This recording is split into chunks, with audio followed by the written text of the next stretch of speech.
Thank you again for listening to Heart on Fire podcast, or if you're viewing, we appreciate you all. And if you would like or subscribe or follow wherever you are tuning in, feel free to. And feel free to follow us on our Instagram page at heartonfire.podcast. And of course, we always want to empower you and say you are enough. And now let's continue on with the show. Hello and welcome to the Heart on Fire podcast. I am here with the lovely Salisha Thomas today. I'm so excited to have her on. She is a Broadway performer. She's a former Miss California, a commercial and voiceover artist and producer and director, blogger and host, like amazing. And she's the host of Black Hair in the Big Leagues and the Salisha Show podcast on the Broadway Podcast Network. So I want like you guys to just give so much energy for Salisha Thomas today. Hello. Thank you, Zoe. Hello. How are you today? Doing good. I feel really grounded. Well, I say that. I'm not a grounded person, but I feel very grounded and happy and at peace today. How I are you love doing? that. I love that. I know that you have so much to like talk about today. I know you just recently came off of like a big show this past Monday, your solo show. Tell me, how does it feel to be able to put on a show like that? Okay, well, it was called A Decade of Dreams, and I put on that's my ninth cabaret, my ninth Mhm. solo show, and but this one felt extra special because it's the first time that I've taken the stage since my last Broadway show a little over a year ago. Mhm. The experience, I was in the Britney Spears musical Once Upon a One More Time, and Mhm. it was a dream come true. Like, let me start with that. It was a dream come true. Wait, so you did Britney Spears? Well, yeah, I didn't get to meet her unfortunately, but we Oh, did Britney Spears musical, and it was a dream come true. But that show also kicked my butt, and I have actively taken a break from performing on stage. mhm. And I told myself the next time I go on stage, I needed to be on my terms, Mhm. like. And so this solo show that I did on Monday was exactly that, and it felt so great. It's what my heart needed. Hey, I love that for you. I mean, in terms of preparation, a lot of people may not know like what it takes to, put on a show like that, especially being a solo show. How many hours and how much preparation would you say kind of went towards going to this show? You know what? It really varies. A lot of times, like my accompanist will be somebody who I'm currently working with in a show, and Mhm. they know my voice and they know me, and they don't really feel like rehearsing. So we'll like go over things once, and then we'll hop on stage and just feel each other out. I did not do that this time. I hired a photographer. I hired an accompanist who I've never worked with, and Okay. we rehearsed like quite a bit. And Mhm. it felt good to not have to go on stage and just wing it. Like, I feel like a lot of professionals do that because they Mhm. can, and Right. I can, but it feels way better to just know what's gonna come next. I hear you. I No, prefer that. I would say I was like, it does take a lot of energy out of you. And so, yeah, to be able to recognize that and take a pause and realize like what it is that's needed for you to be able to execute the best, talent, I think you'd made the right choice. And Thank you. Like I like to produce. I mean, to me, saying that you're producing a cabaret is silly to me because I've always just done my own. But yeah, like what goes into it, like you do your own wardrobe, or you figure out how you want to do your hair, your makeup design, your song list. Like you're the director, you're the one putting all the pieces together. And I love that like artistic freedom of getting to decide all the puzzle pieces yes. for how it resonates in my spirit. So that brings me a lot of joy. Trust me, your spirit is just definitely emanating so much. I like even love the whole background you have on your walls. You basically, eat, sleep, breathe it.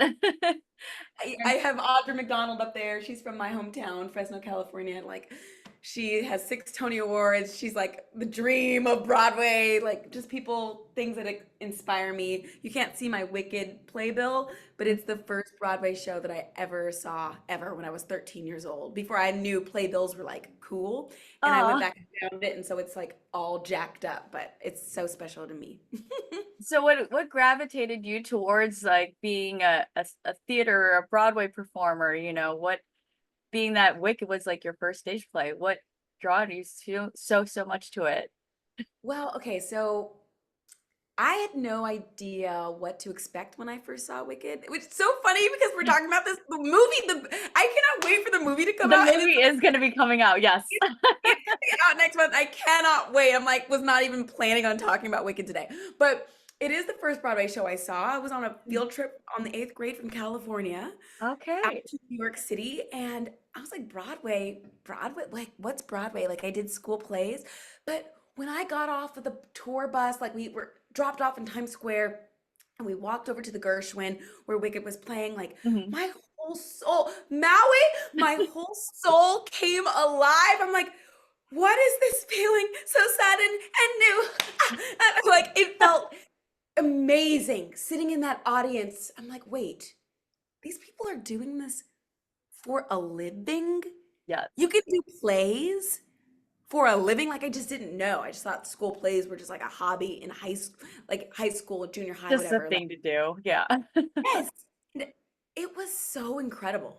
That show it literally changed my life. I It love cha- that. it changed my life. I'm like, I have been changed for good. Like true, I'm like all these like little things that I say all the time. Watch It out now. literally came from Wicked. Oh my God. I feel like that theater kid right now, but yeah.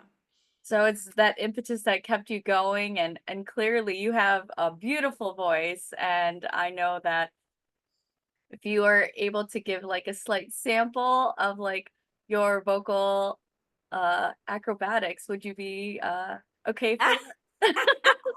Sure. I should have told you to warm up. I know. Me, me, me, me, me. Let's see. At last, my love has come along. My lonely days are over, and life is like a song. Oh, oh, yeah. At last, the skies above are blue. My heart has wrapped in clover. The night that I looked at you. We didn't even do a sound check. I don't even know if Zoom let me. Oh, I freaking love it. Shout out to Etta on that one. Oh my gosh, girl. See, this is how I know you're so ready. Like you're such a performer, and like it exudes, like you embody what it takes to be able to shine on a stage. So I'm so grateful to witness that, and for all our viewers. Apart from that, I mean, besides Broadway, I know that you can take time to, reflect and like re- try and revisit on like your new book. Forgive me, it's Why Be a Nine When You Can Be a 10. Let's go. Sass Afras. Can you tell me a little bit of the inspiration that came down to like sitting down and be able to write this? You know what? Honestly, that's so funny. Like, what was I just got my proof in the mail, so I'm like, I have my little proof. I still don't have like the real copy without the thing across the front. That's okay.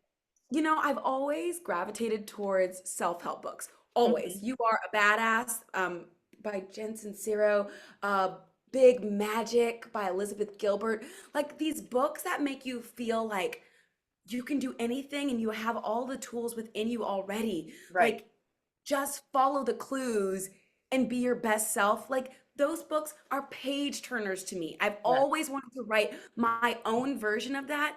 And so I feel like this book is a conglomeration of every Tony Robbins, every Elizabeth Gilbert, every Brene Brown book that I've ever like read and how I like to live my life. And so it kind of wrote itself. It was so fun. I'm like, okay, well, what are the things that I do in my everyday life that make me feel so on fire and empowered? And I Yeah. just wrote those out. Like there was a day when I like didn't think I had any friends, which is Hmm. literally a lie from the pit of hell. Like I That's have yeah. so many friends, Maui, and this Hey, one day I just was like, nobody likes me. Everybody hates me. I'm this, I'm to that's that, I'm to yeah. that. Hard. And I thought this is so disempowering. Hmm. And I was on tour at the time and it was winter in Chicago. Like it was just a very literally dark and cold time. And I was separated from all my friends and family from who I grew up with. So Hmm. I realized, what if I make a list of all the people who I would take off work for to go to their wedding? Mm, Or they would do the same for me. right. And like, and I loved work. I love to work. I didn't like to take off work. So if they made that list, that means they're a big deal in my Yes. life. I called this my A list. Hey. And I had like 19, 20 friends on this list. Hmm. And I realized this is amazing. Like I do have friends. I do have people that care about me and who I care about. And I felt so empowered. Like it's okay if in my immediate circle or today or the week that I was on my period, it doesn't feel like I'm connected to anybody because it's a lie. I am. And they might not be geographically close, but they're alive and they exist. And so that's like just one chapter of like curating your VIP list and Right. what to do with that list to make you always remember how loved and connected you are.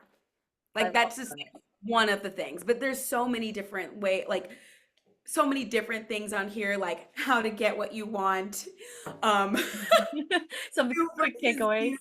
you. Yeah, like instead of being in competition with everybody around you, just you're really in competition with yourself. And the day we realize that is the day that we become untouchable.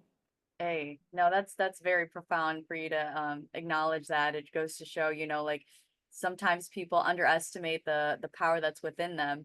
And like you said, there's a lot of tools that people don't exercise. And if they gave themselves a chance, they will probably unlock some, you know, infinite possibilities. Yeah, I think like the title to me is so fun. Why be a nine when you can be a 10? It's I so freaking like, love that. it's like, ew. It doesn't like to me, like I laugh when I see it. Like it doesn't take itself too seriously. Obviously, if you don't know me, maybe you don't know that. But I just feel like, but it's not about being perfect. It's about accepting all of the parts of you and showing up genuinely and authentically yourself. Like those are the tools that you need to be a 10, is Agreed. owning all the parts of you that maybe you didn't like. Hmm. Those are the things that are actually setting you apart. And instead of being ashamed of them, what if you embrace it? I agree. No, that's so good to say and to be able to hear that and hear you reverberate it back. I kind of internalized that for myself. I was like, to understand that, yeah, my imperfections are what make me perfect. That's what I know that I can be better about. So yeah, thank you for that encouragement. Right. And like it's even cool seeing what you're doing, Mallory, because you were so like, oh my God, I've never met anybody like you. Like for real, like Mallory, I have never met anybody like you. And if Oh. you were you and didn't like you, you would Mhm. come off so different. You are, whenever I've been with you in person, you are so unapologetically you. It's completely unforgettable. You are unforgettable. That's Oh, one of thank many you. words I could use to describe you, but like that's one of the like superpowers that you have when you embrace who you are. Yes. Like it's really cool.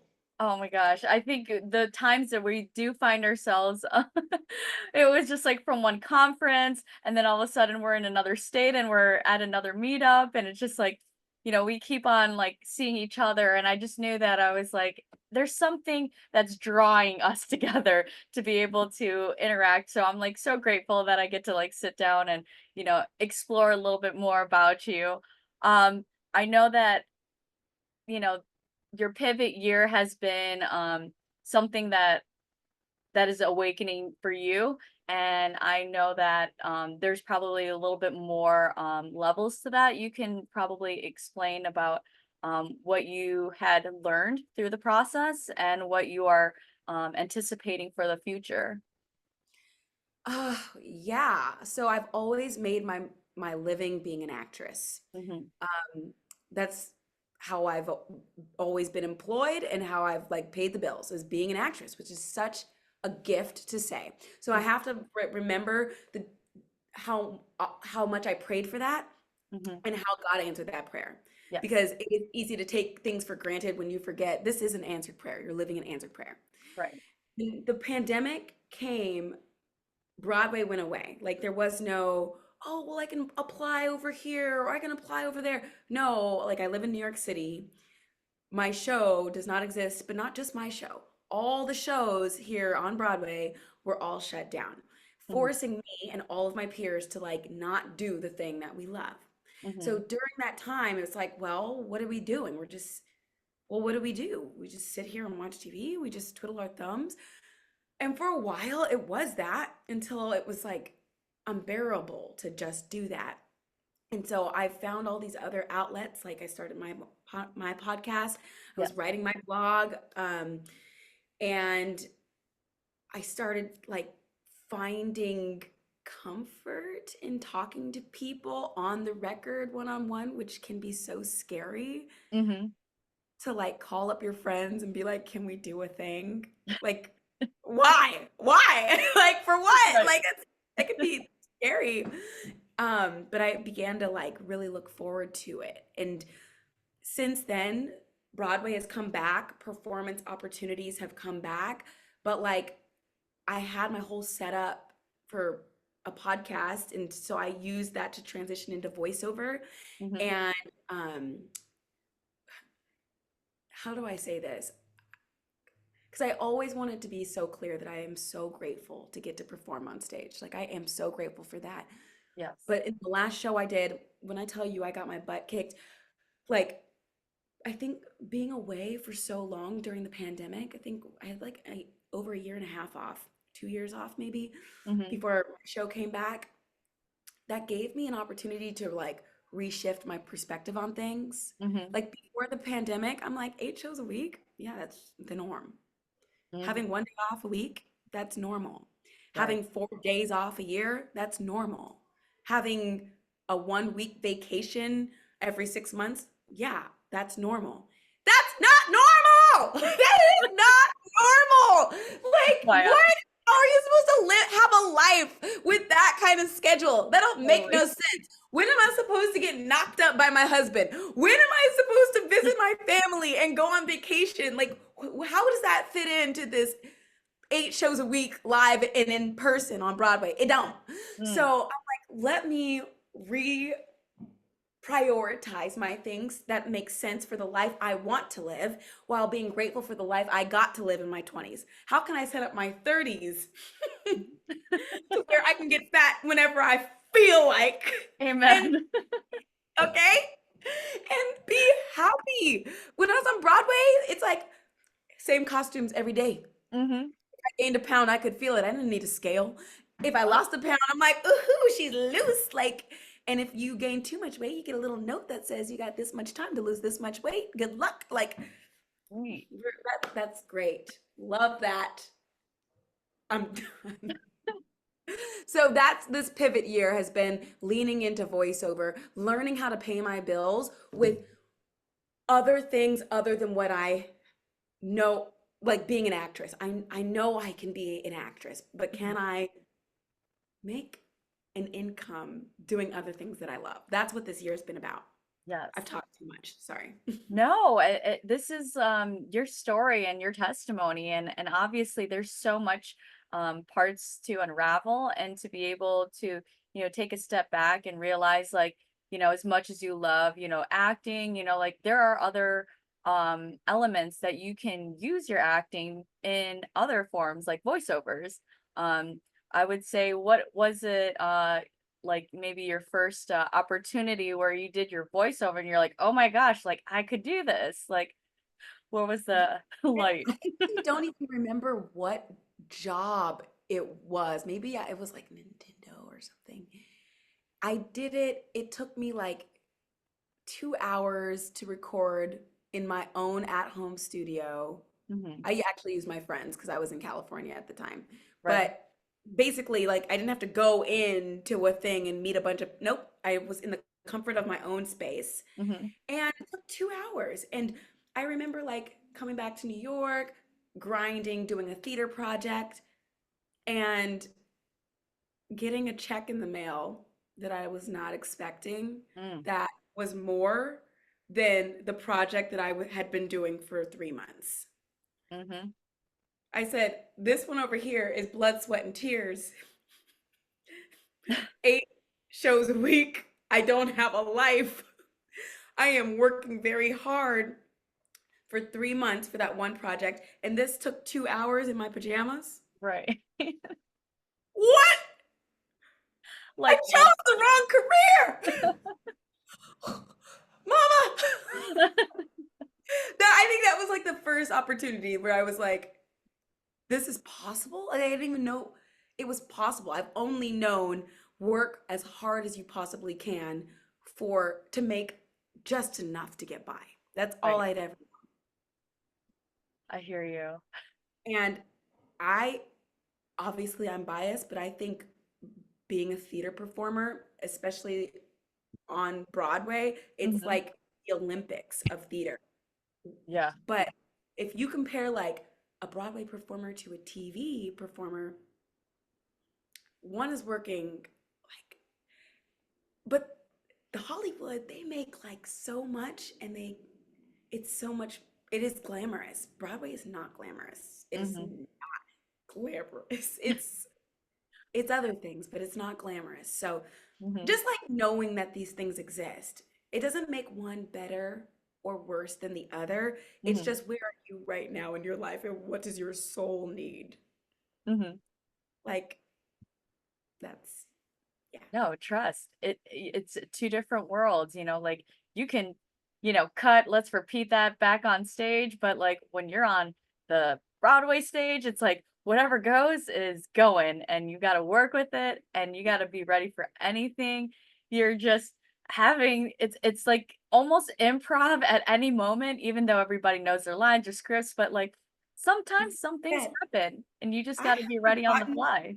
I've forgotten my lines in a show that I did over 1,500 times. Like it happens. And like I used to think like when I was in college studying musical theater, like what happens if you forget a line or you mess up on Broadway? Do you get Mhm. fired?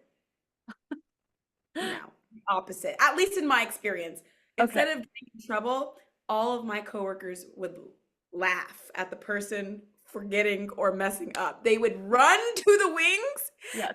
point and laugh. Like the conductor looks up and starts laughing in your face. Like you look like a fool. Like that is the punishment. I Is hear you. you look like a fool. But you have a good laugh about it, you know? It goes to show you the imperfections, like, you can't be on it, like, every single time, but for the times that you are, man, like, the audience is in for a treat. Yeah, and I think like the things that I'm still in the process of learning, but like enjoying is like when you're in the moment. Messing up when you're in the moment is a gift. It's when you're in your head, worried about perfection, not allowing yourself to fail. When you actually fail, when you're not when you're not okay with failing, Right. it's cringe. It's like the air gets sucked out of the room for everybody. But if you're like I've seen stars Mm. crack, forget lines, and the ones who are really like stars, Mhm. they handle it in the moment and they have the audience in the palm of their hand Yep. laughing with them like whoop! Like they're so present that it just feels like it wasn't a mess up at all, but now like a fun story. Like Totally.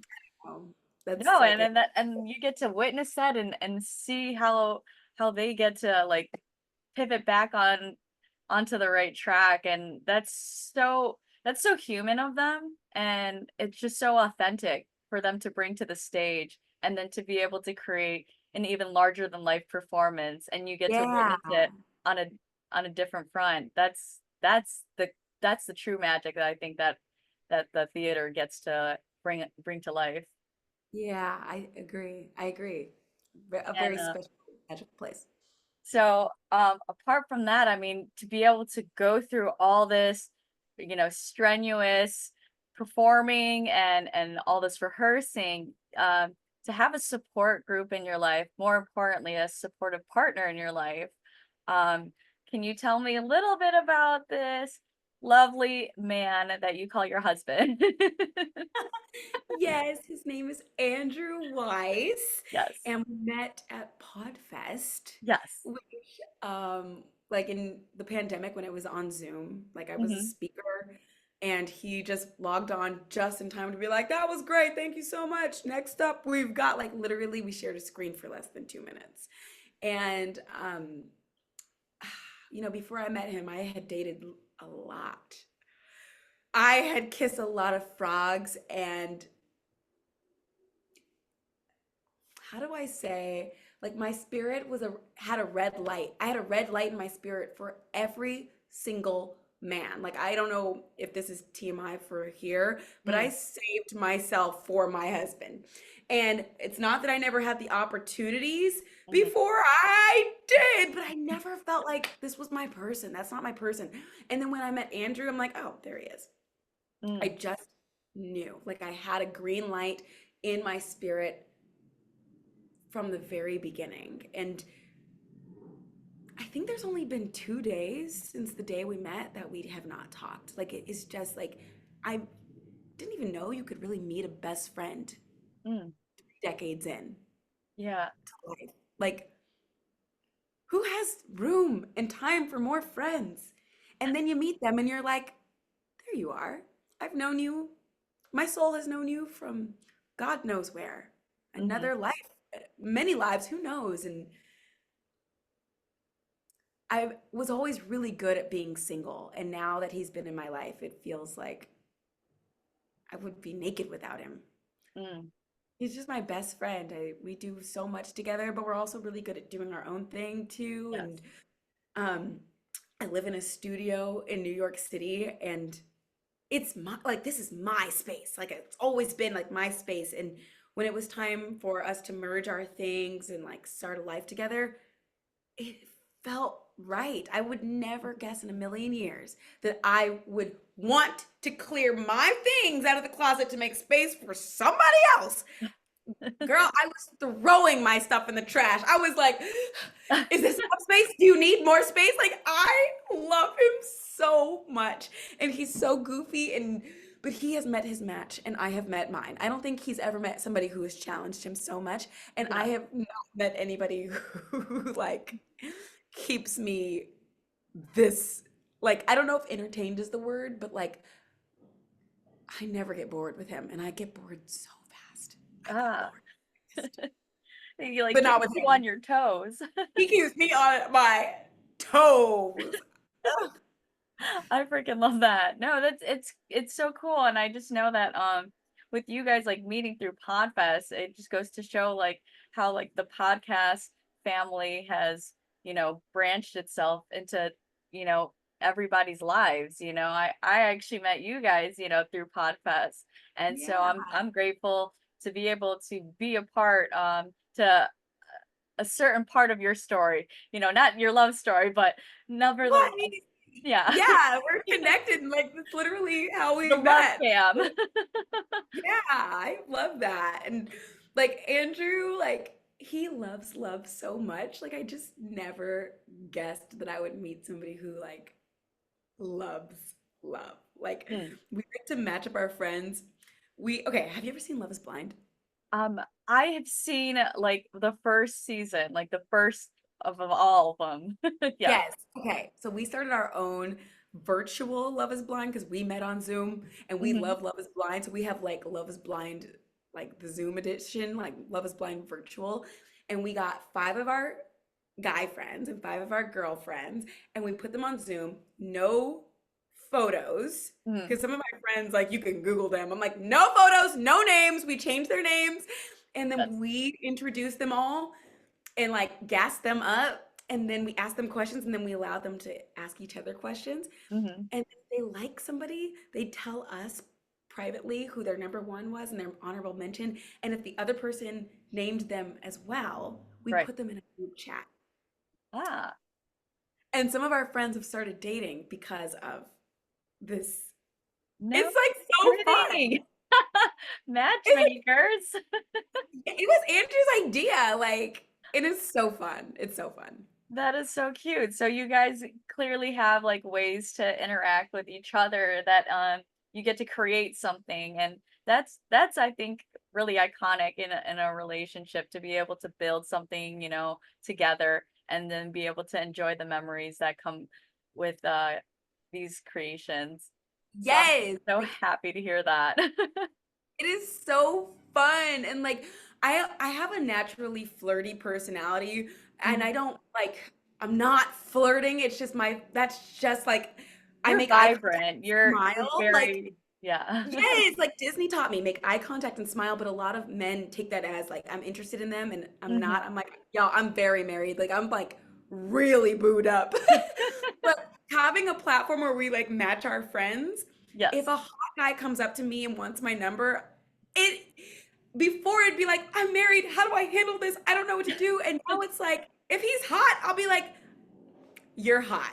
Yes. I'm taken, but I do have like I have so I can I use you? Can I Yes. set you up with my friends? Like, it Please. feels natural to like use my personality and not feel like I have to like shut off that part of myself, but it's Mhm. not like it's for like not for me. So Right.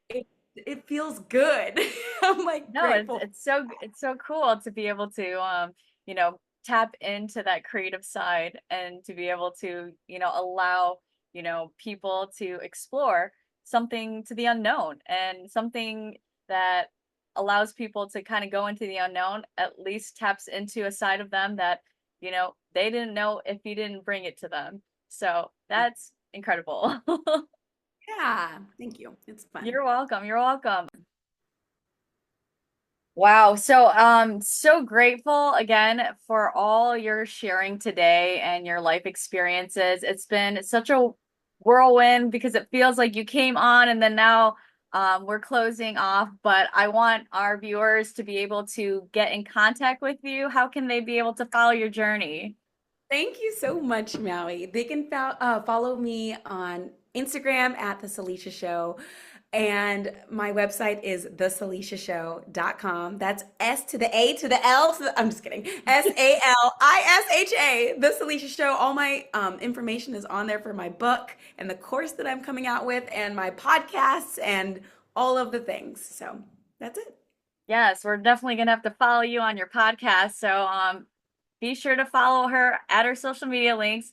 And if you want to follow up more on additional interviews to come in the future, follow us on our Instagram page at heartonfire.podcast. And feel free to catch up more on interviews at our YouTube page at heartonfire.podcast. I'm your host, Maui Santos. This is my beautiful guest, Salisha. Thank you all for joining us. Take care, y'all. Bye. Bye.